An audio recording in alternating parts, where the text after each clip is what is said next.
The Iskandars laughed. After all, the sanctions are doing their job. Even India is already refusing to take Russian oil.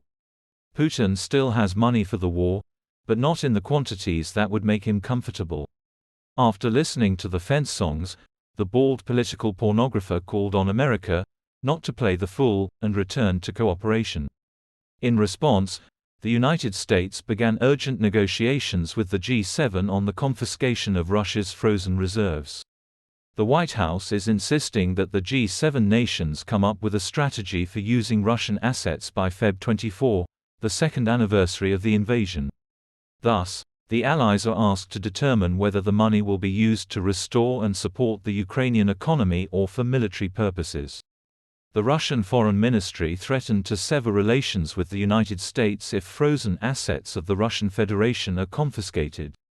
The second horse of the Foreign Ministry, Sergei Ryabakov, struck sparks with his hooves.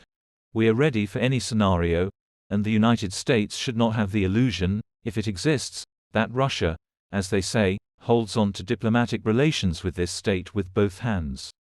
But Great Britain said it was ready to sign a bilateral security agreement with Ukraine. London can take on the role of a locomotive in defense cooperation with Kiev until the US and EU agree on aid worth $61 billion and €50 billion. It seems that the shadow of Churchill, who once declared war on Hitler and crushed him together, has awakened on Downing Street with allies in the anti-Hitler coalition. True, no one has declared war on Putin yet, not even Zelensky, which allows him to imitate some kind of liberation operation, although everyone understands that this is a classic invasion. But the most important thing is the life of Russians outside the war. Their houses are not shaken by bombings, but only icicles fall from above, killing the slaves at the mercy of public utility workers, as happened in Lubitsy, Moscow region. There, a mass of ice killed several future CH-Mobics at the military registration and enlistment office, and one of them went straight to Kobzon, bypassing the frontline roasting.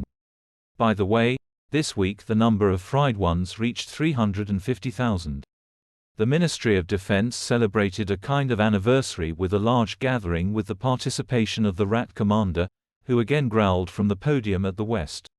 The logic of events suggests that the next target for invasion could be Moldova, which has already announced that it intends to withdraw from almost all agreements within the CIS by the end of 2024. Even the stubborn Orban, hanging over two chairs, said, "The most important thing is that Hungary does not have a border with Russia. That is, the toad's head knows that the Russian swamp can quickly suck in, and Ukraine demonstrates miracles in its resistance to the monster."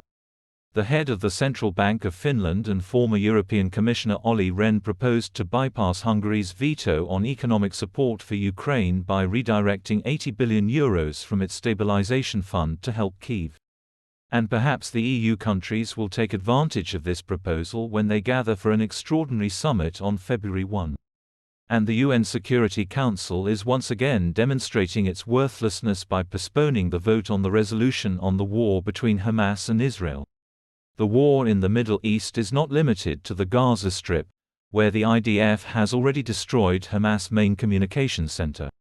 More than 20 nations have agreed to join a US-led coalition to protect shipping in the Red Sea from attacks by Yemen's Iran-sponsored Houthi rebels. Coalition forces will serve as a kind of traffic police, patrolling the Red Sea. The events of the week give a picture of even greater polarization between the cave and the civilized world, when one side is already at war and threatens to transfer the conflict to the EU countries, and the second begins to prepare for a possible war on its territory. The cave begs for the furrow's baldness, and it is impossible to look at this hemp porn without disgust. China shuffles to the side, demonstrating virginal detachment.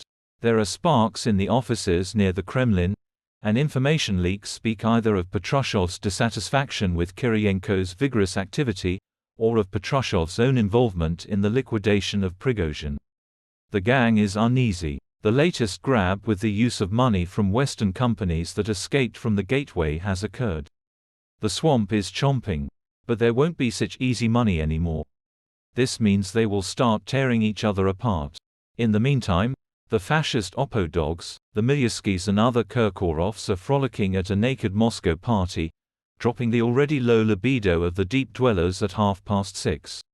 Everything in the cave should be terrifying: art, elitism, and even eroticism. Cave porn makes furry people sick and vomits right onto a tree stump pregnant with a rat.